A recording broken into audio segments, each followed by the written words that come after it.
Bonjour à tous. Alors ce matin, je vais partager avec vous un message d'évangélisation. Et lorsque Yannick m'a dit dimanche c'est de l'évangélisation, c'est pas pour mon truc ça. J'étais axé sur plutôt, je préfère les Saint-Pierre, le Coran, David, c'est plus ce qui me. Et l'évangélisation, c'est quelque chose de bien aussi.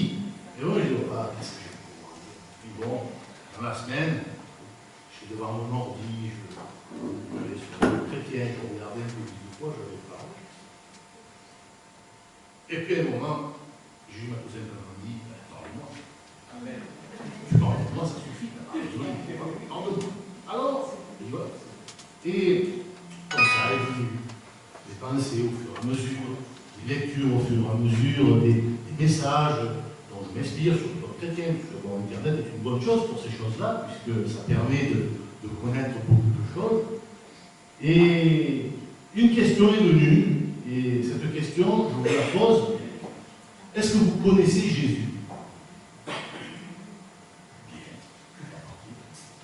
Qui connaît Jésus? Oh là! Alors, et c'est vrai, qui ne le connaît pas? Tout le monde le connaît. C'est parfait. Alors, est-ce que vous pouvez me donner son numéro de portable parce qu'on doit l'appeler? Ah, si vous le connaissez, si vous connaissez Jésus, vous connaissez son numéro de téléphone. Hein. Vous savez comment on peut le joindre. Jean 16, c'est pas mal. Mais il y a forcément, moi je sais pas, je connais Yannick, vous le connaissez aussi, vous avez son numéro de téléphone. Pas besoin de téléphone avec lui. Pas besoin de téléphone avec lui. Ça, on en parlera. On n'a peut-être pas le téléphone physique, celui-là, mais peut-être qu'il faut un téléphone quand même. On a quand même besoin d'un téléphone. Et vous savez ce que c'est le téléphone? C'est la parole de Dieu. La Bible, tout simplement. C'est le téléphone pour parler à Dieu. C'est le moyen que Dieu a choisi pour les hommes de parler aux hommes. Je veux bien croire que des fois, il parle directement. Moi, en même temps, ça ne m'est jamais arrivé. Mais un jour, peut-être. Mais le plus simple, il me parle au travers de la parole. Donc, l'avantage de le connaître, parce qu'on en tire un avantage, et contrairement à connaître Yannick, je peux avoir des inconvénients. Si vous me connaissez, des fois ça peut être un inconvénient. Hein? Il vient vous demander de m'aider à déménager, peut-être. Ouais, vous connaissez. C'est des inconvénients. Connaître Jésus, il y a que des avantages. Et donc, on va lire un passage dans la parole de Dieu où des gens connaissaient Jésus. Dans Jean, non, pardon, excusez-moi. Oui, dans Jean 2, chapitre 2, verset 3, c'est le premier miracle de Jésus. Dans l'évangile de Jean, il y a 7 miracles de Jésus cités. La Bible nous dit que s'il fallait lister tous les miracles que Jésus a fait, la terre entière ne serait pas assez grande pour contenir tous les livres. Mais dans l'évangile de Jean, il y a 7 miracles, d'accord, qui ont, je vous invite à les lire, parce qu'ils ont une chronologie, ils ont une méthodologie qui est propre, d'accord, à la parole de Dieu, qui n'est pas écrite au hasard. Et donc, dans ce premier miracle, qui est les noces de Cana, d'accord, c'est le premier miracle que Jésus va faire dans le début de son ministère. Il nous est dit donc, or le 3e jour, il dénonce à Cana en Galilée, la mère de Jésus était là. Jésus fut aussi invité aux noces avec ses disciples, et comme le vin venait à manquer, la mère de Jésus lui dit, non plus de vin. Jésus lui répondit, que me veux-tu, femme, mon heure n'est pas encore venue. Sa mère dit au serviteur, faites tout ce qu'il vous dira. On va s'arrêter là. Donc, nous voyons que forcément, après réflexion, les mariés, ou les parents des mariés, ou de la mariée ou du marié, connaissaient Jésus. C'est obligé. On n'invite pas quelqu'un à son mariage si on ne le connaît pas. Vous avez déjà été invité à un mariage ou à quelqu'un que vous ne connaissez pas? C'est pas possible. Et je ne vous invite pas. C'est pas possible, à moins que vous soyez peut-être le maire, le préfet, voilà, qui vous invite à vous logique, voilà. Mais sinon, si vous ne connaissez pas les mariés, ou au moins les parents de la mariée, vous n'êtes pas invité. Donc, Jésus était invité, il dit, en parole, donc les mariés le connaissaient. C'était peut-être des voisins, c'était peut-être, la Bible ne le dit pas, c'était peut-être un des frères de Jésus. Vous savez, Jésus avait des frères. Jacques, Jules, il avait des sœurs. C'est pourquoi il n'aurait que des frères. La Bible ne le dit pas, parce qu'à cette époque-là, il comptabilisait pas pour les femmes. Mais, voilà. Donc c'était peut-être un frère, demi-frère, demi-sœur de Jésus. Qui sait? Qui sait? Et Jésus était invité. Et ça leur a donné un bel avantage. Mais ils ont invité Jésus, non pas par intérêt. Est-ce que toi, un jour, tu as invité Jésus dans ta vie? Puisque vous m'avez dit la plupart que vous le connaissiez. Il y en a un qui m'a dit je ne le connais pas. Non, vous le connaissez. Vous l'avez, si vous le connaissez, donc c'est que vous l'avez invité dans votre vie. Mais est-ce que vous l'avez invité par intérêt? Ou vous l'avez invité parce que vous le connaissez? Parce qu'il s'est révélé à vous, donc vous le connaissez, donc viens dans ma vie. Viens dans la joie, dans les noces de ma vie, dans la fête de ma vie. La vie est une fête. Donc dans cette fête-là, Jésus est invité, et pas par intérêt. Nous voyons que là, il n'a pas été invité par intérêt. Le miracle va se produire après, mais au départ, il ne savent pas qu'il va faire un miracle. D'ailleurs, c'est le premier miracle. Il n'est même pas invité pour sa réputation. Nous pouvons, nous, dans nos vies, inviter Jésus parce que nous avons des témoignages de gens qui disent je l'ai invité, il m'a sauvé, il m'a réconforté, il m'a régénéré.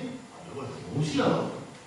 Là, ces gens-là invitent Jésus parce qu'ils le connaissent, tout simplement. Et l'avantage de le connaître, Jésus, un des gros avantages, nous le voyons dans Jean 8, 19.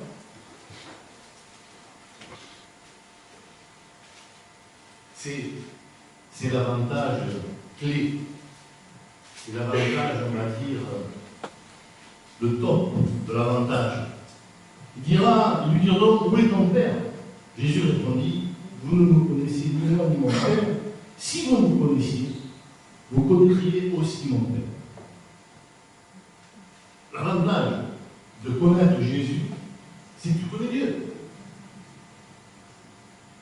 Si tu connais Christian, si tu connais Hervé, tu connais Céline, si je vous connais, parce que je connais Dieu, mais si je connais Jésus, alors forcément, la parole me le dit, je connais Dieu.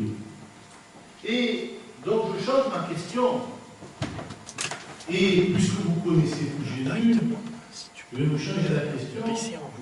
Est-ce que tu veux connaître Jésus?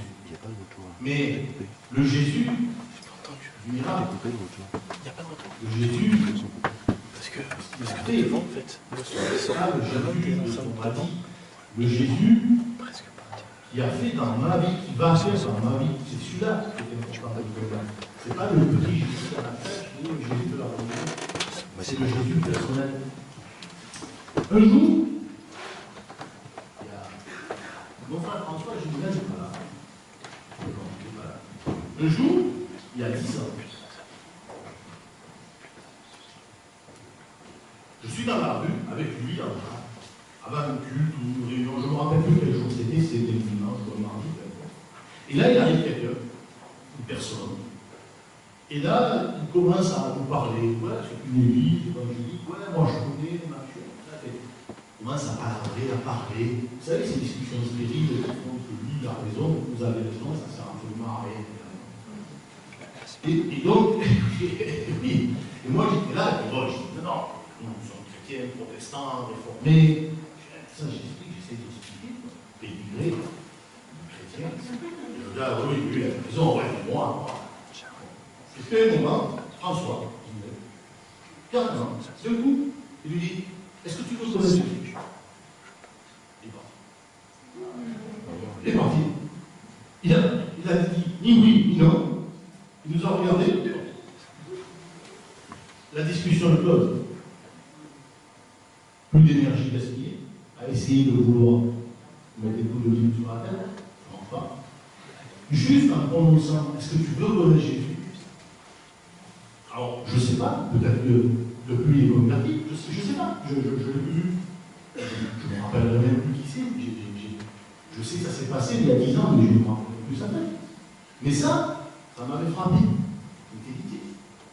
Et c'est là que je me suis rendu compte, j'ai commencé à me rendre compte, que le fait de parler de Jésus, c'est puissant. Ça fait fuir, ou ça fait venir. Mais souvent, ça fait fuir, parce que ça remet en question beaucoup de choses. D'accord?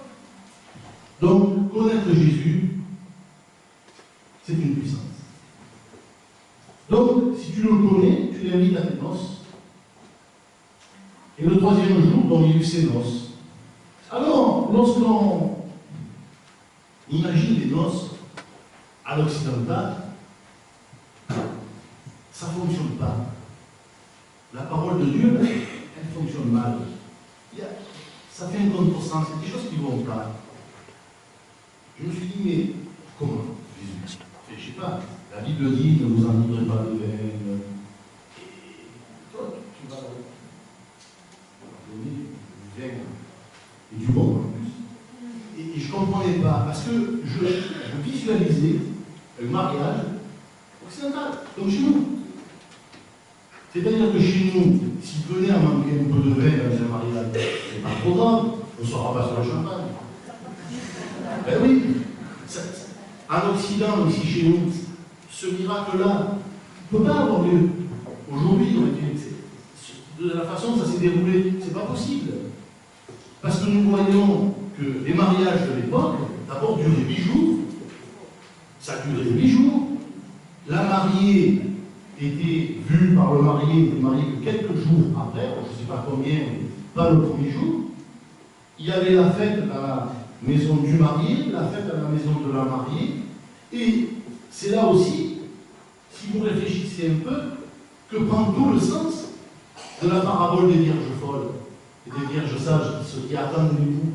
Pourquoi? Parce que la tradition juive de l'époque voulait que les jeunes filles qui étaient mariées, vierges, pouvaient s'habiller avec des grandes toilettes, se faire très belles, d'accord, et attendre que l'époux aille dans la maison que sa promise et la ramène, et sur le passage, il ramenait les jeunes filles et les faisait rentrer dans la fête. C'est pour ça qu'elles attendent. Sinon, si vous réfléchissez un peu 2 minutes, qu'est-ce que, aujourd'hui, en 2015, en France, qu'est-ce que vous voulez que les petites jeunes filles soient dans la nuit, à 2 h du matin, peut-être sur le chemin? Ça ne peut pas marcher. C'est parce qu'à cette époque-là, c'était comme ça.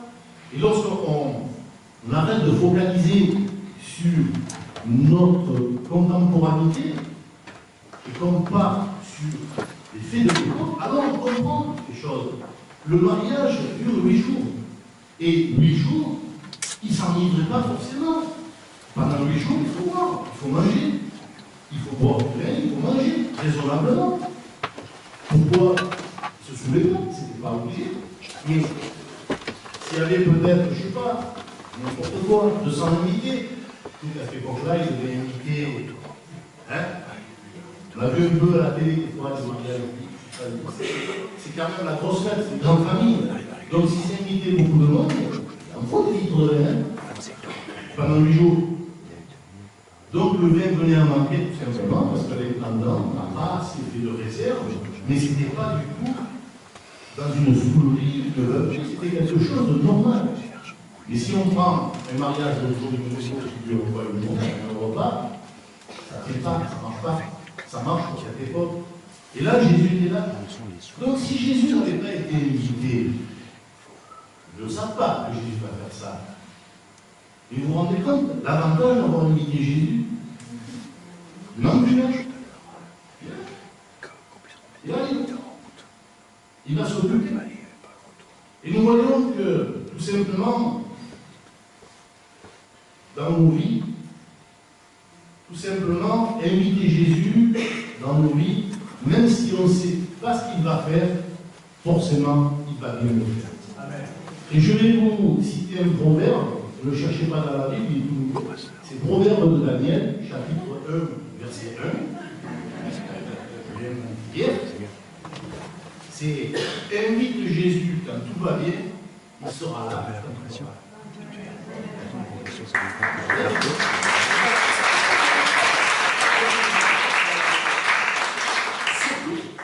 Surtout pour les jeunes. Pour les moins jeunes aussi, invitez-le. Mais les jeunes qui démarrent dans la vie, vous qui avez 20 années, 25 ans, 20 ans, 18 ans, 17 ans, aujourd'hui tout va bien dans ta vie, à 20 ans, à 20 ans. Ça peut péter ça. D'accord, mais. C'est comme ça, moi. C'est une atmosphère. À 20 ans, le réveil n'est pas toujours sauvé. Mais bon, quand tout va bien dans ta vie, tu veux dire que tu es jeune, pense à l'inviter. Parce que nous, ça ira forcément un peu moins bien. Et il sera là, il n'aura pas à le faire.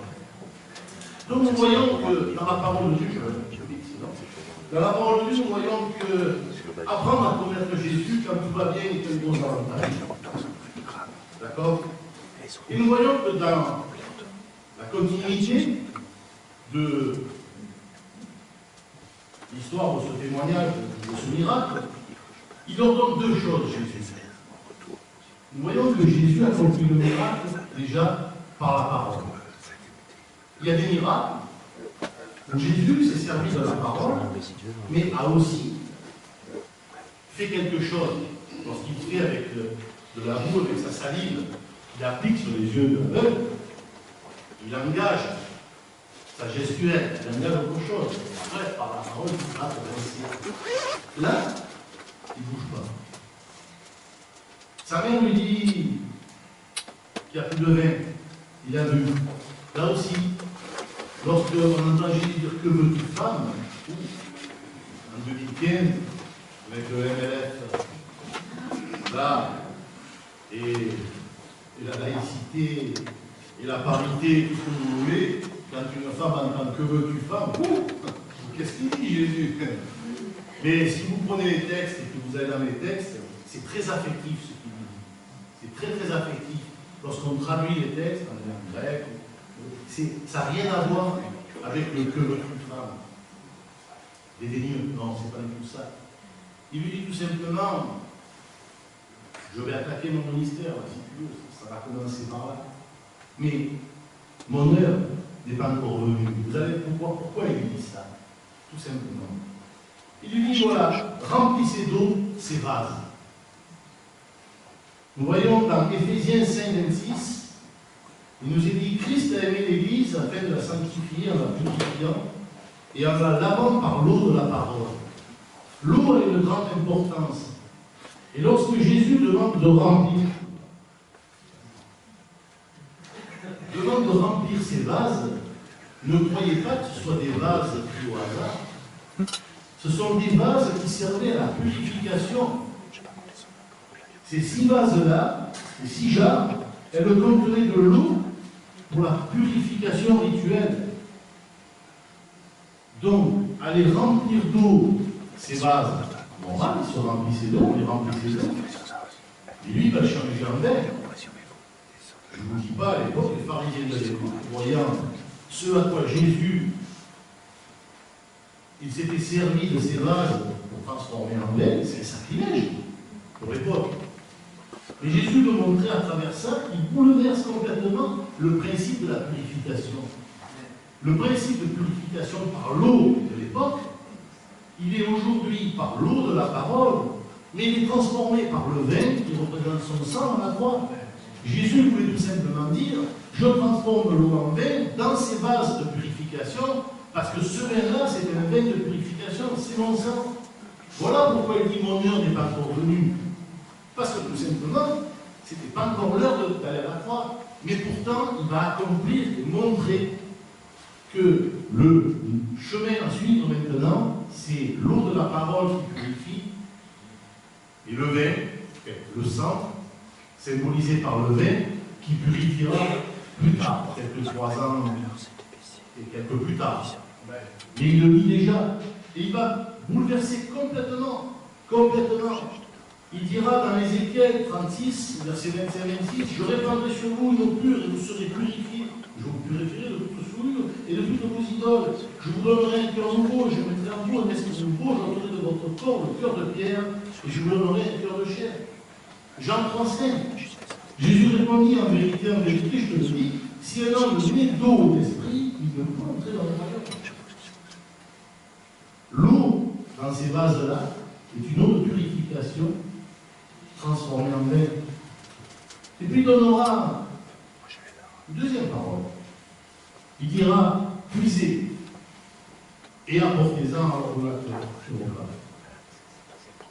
Obéir à Jésus à cette époque-là, pour ces gens qui vont puiser du vin dans les jarres destinés à la purification où il devait y avoir que de l'eau, ils prennent des risques.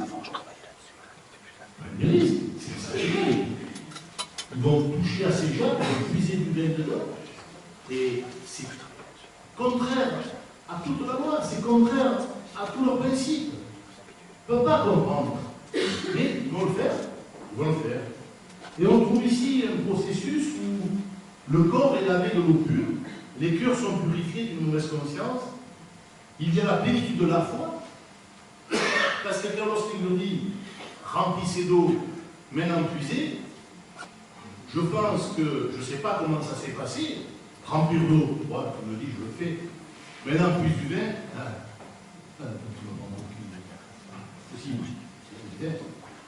ils ont vécu le miracle. Ça a dû les chambouler quand même. Ça a dû quand même. Ça devait. Là-dedans, ça devait.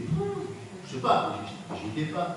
C'est pour les. Mais si on s'imagine 2 minutes, l'époque, les temps de cette époque-là, ça devait. Il a bousculé quelque chose, il a commencé déjà. Il n'a pas de force, son ministère. D'entrée, il annonce la couleur d'entrée. Il dit voilà, c'est comme ça maintenant. Voilà. Je ne suis pas venu abolir la loi, je viens pour l'accomplir. On commence comme ça. Donc, le ministère de Jésus, pardon, excusez-moi, lorsqu'il est puisé à portez-en, les personnes obéissent. Il est important dans nos vies d'obéir à Jésus en s'approchant de lui, parce qu'il a toute autorité, quels que soient les risques et les conséquences apparemment évidentes pour nous. C'est pour ça que nous, en tant que chrétiens, dans les positions que nous prenons vis-à-vis de beaucoup de choses, d'accord, n'ayons pas peur de prendre position, de ne pas affronter, ça ne sert à rien, mais de prendre position pour ces certitudes que Dieu a mis en nous et pour les positions que la Bible prend. Et ne pas, par complaisance, ou pour être bien avec tout le monde, pour être œcuménique, attention au compromis. Déjà de nos pensées, ce que Dieu a dit, il a dit. On excuse, on pardonne ceux qui n'obéissent pas à la parole, mais on ne peut pas, sous prétexte qu'on est amour, cautionner. Un jour peut-être, si on produit. Dans certains pays, il le paie cher. Il le paie très cher. Pardon. En France, nous avons cette chance, dans certains pays, il le paie très cher. De garder leur position. Donc nous voyons que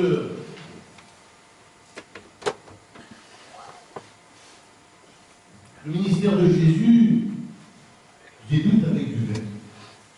Et c'est bizarre. Parce que le ministère de Jésus, il se termine avec du vin.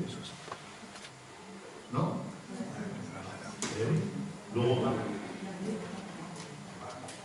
Il attaque son ministère avec du vin. Et il va terminer à la table des 12 avec du vin. Donc déjà, symboliquement, il annonce sa crucifixion. Il annonce que le sang va couler. Et il annonce que c'est par le sang, son sang, qu'a coulé à la croix, que toute personne peut être purifiée. Il le dit. Il dit, il prit ensuite une une coupe et après avoir rendu grâce, il en a donné en disant buvez-en tous, car ceci est mon sang, le sang de l'alliance qui est répandu pour beaucoup, pour le pardon des péchés. Je vous le dis, je ne boirai plus les eaux de ce fruit de la vigne, jusqu'au jour où j'en boirai de nouveau avec vous dans le royaume de mon Père. De manière symbolique, le premier miracle de Jésus, c'est gentil, annonce la suite des événements. Et si vous lirez, si vous lisez merci, c'est gentil. C'est de l'eau, hein.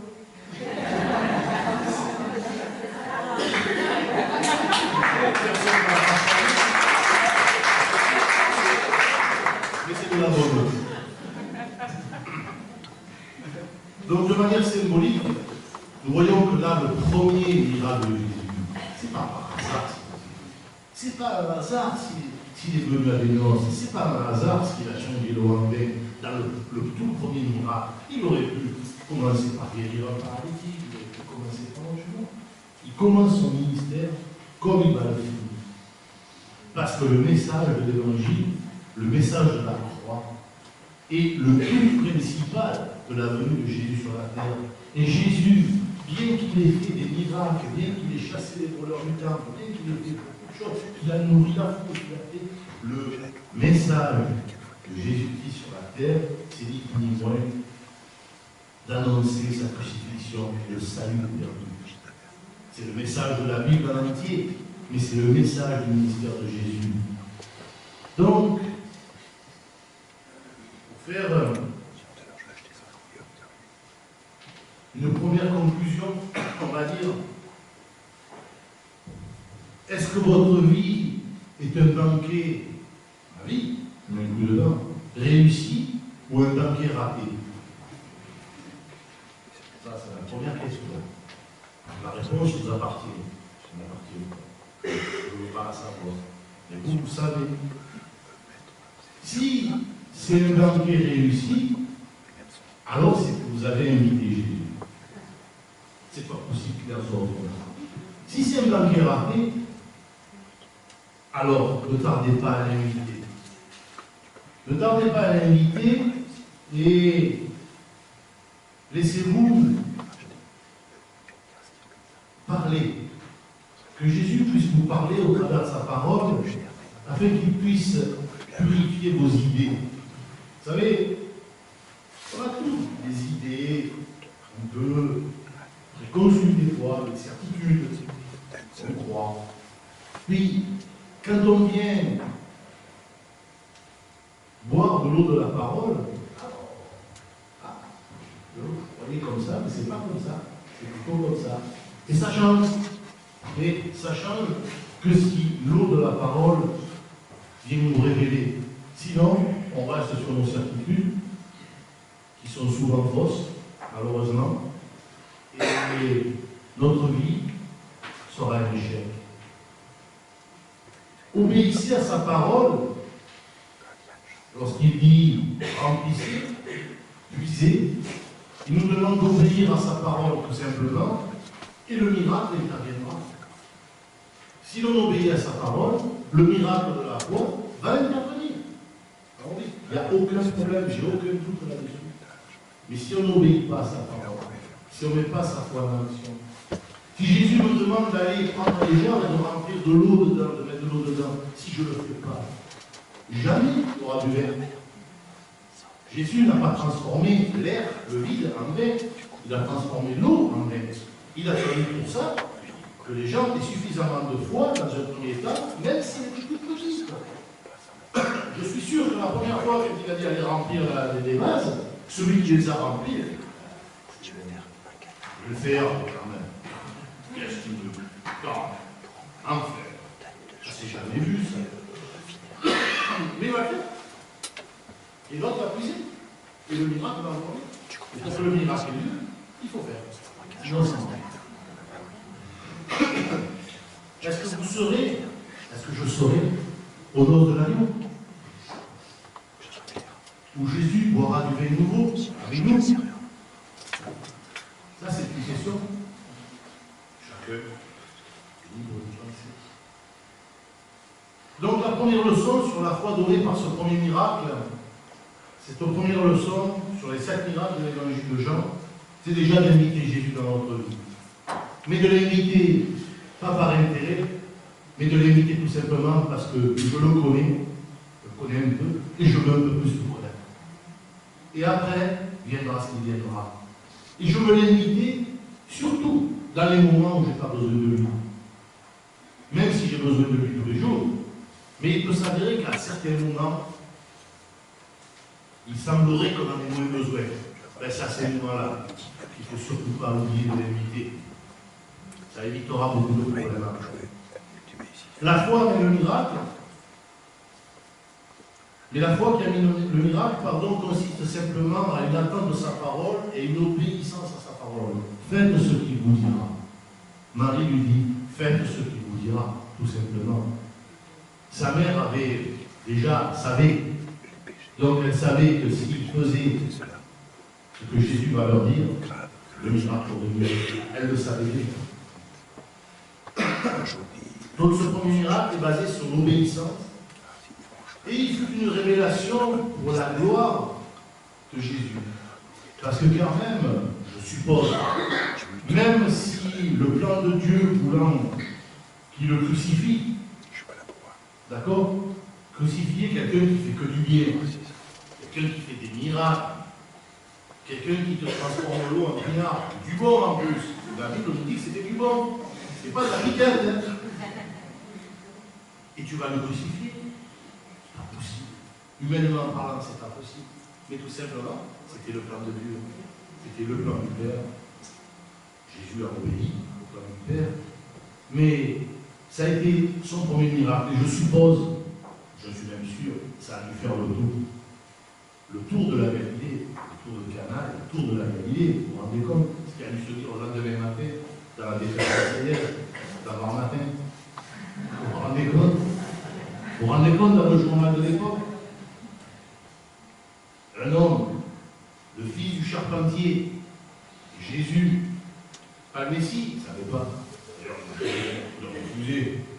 Mais Jésus, le fils du charpentier, avec sa mère et ses copains, les disciples, vous vous rendez compte de ce qu'il a fait? Vous vous rendez compte, la une des journaux, Facebook. Ça a dû jaser. Je pense que les gens ont dû se réjouir. Parce que comme c'était le premier miracle et que Jésus n'avait pas encore annoncé à ce moment-là, et à part qu'il avait un peu bousculé l'histoire des gens, là, les pharisiens de l'époque, ils ne devaient pas être très contents que les gens étaient remplis de vin. Mais à part cela, bon, vous vous rendez compte de la notoriété de Jésus. Bon, après il a eu la notoriété et il a quand même crucifié. Comme quoi, si vous avez de la notoriété, vous êtes en plusieurs. Et donc, il manifeste sa gloire, et surtout, il nous est dit dans la parole, ses disciples crurent en lui. Il fallait ce premier miracle pour que les disciples puissent comprendre et avoir cette foi nécessaire qu'il leur fallait pour aller affronter plus tard, d'accord, les aléas des 3 ans de ministère. Ça n'a pas dû être rose tout le temps. La Bible nous montre souvent quand Jésus guérit, Jésus. Mais je pense qu'ils ont dû vivre quand même des moments, j'en suis sûr, comme nous. Donc, si tu veux, eh bien, tout simplement, vivre une vie, invite Jésus. Mais invite Jésus de suite, maintenant, pas dans 8 jours, pas dans 10 jours. Vous savez, c'est comme quand on doit arrêter de fumer. Je vous dis ça parce que j'étais un grand fumeur, 2 paquets par jour. Pendant plus de, on va dire, de l'âge du service militaire jusqu'à 34 ans. On va dire, 18 pendant 16 ans. Je fumais 2 paquets de gitane par jour. Alors, après, je ne peux plus fumer, je fumais des fois la midi, parce que ça, c'est une fois. Et chaque fois, pendant ces 16 ans, je ne vous dis pas le nombre de fois où j'ai dit, le 1er janvier, ma femme en attaque le régime et moi je ne fume plus. Eh mesdames, après le jour de l'an, on laisse passer les fêtes et on attaque le régime. Le régime à la limite, c'est pas trop grave. Mais moi, comme une fois, j'y suis arrivé même à m'écœurer. Je ne pouvais plus. jusque-là. Alors quand vous en avez jusque-là, je ne fume plus à partir de demain. Et ben, jusqu'au jour où j'ai dit je fume plus. De suite. Pas demain, pas lundi. Je fume de suite. J'ai pris mon paquet. Mission à l'époque sur un bar, à la maison. Oui. Je l'ai mis là. Je ne l'ai pas jeté. Je ne l'ai pas jeté. Parce que combien de fois je les avais jetés avant de prendre une cigarette, je l'ai racheté. Le soir après, ça arrive, c'est décidé. Maintenant, voilà. Pas demain, pendant 8 jours, pendant 1 heure. Maintenant, c'est fini. Terminé. Ça fait 16 ans. Voilà. Et Dieu a été bon, parce qu'il m'a permis, on va dire, si je prends mes souvenirs, allez, j'ai dû en baver pendant, allez, 3 jours. Voilà, 3 jours. 3 jours où, voilà. Mais une semaine après, ça a été fini. Je n'ai plus jamais touché une cigarette, je n'ai plus jamais, voilà. Et en plus, quand j'étais passé une radio, quelques années après, vous avez des poumons tout neufs. Le corps n'est pas encore dans le chat. Dieu a bien fait des choses. On se pourrit la santé pendant des années, et en l'espace de 2 ans, 3 ans, le corps a récupéré. C'est pour dire que Dieu a bien fait des choses. Et donc, si vous voulez imiter Jésus, vraiment l'imiter, pas par intérêt, l'imiter parce que c'est mon ami, faites-le de suite. Pas après, de suite. Qui veut le faire de suite?